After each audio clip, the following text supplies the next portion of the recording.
Awards will be announced by Jessica Frenefrock, who heads our product management organization. Thanks.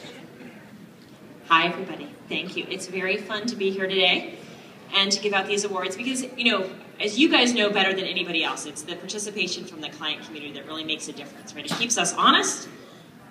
Make sure that as a developer I'm dropping stuff, so I'm totally true to form. But it keeps us honest and really helps us grow the product, right? We couldn't build the products that we have without the time that you all give. And as I've said many times, one of the things we say a lot at Blackboard is that we're amazed at the amount of passion and time you all give to the product, right? Our award winner is a key member of the Slate community, Stephanie Richter from Northern Illinois University. She's the Instructional Technologies Coordinator for the Faculty and Instructional Design Center. And one of the things Stephanie does is really help take faculty think about instructional design as something that enables what they want to accomplish versus a distraction. And I think that's a key way of thinking about this. But Stephanie has been involved in the BIE since 2011.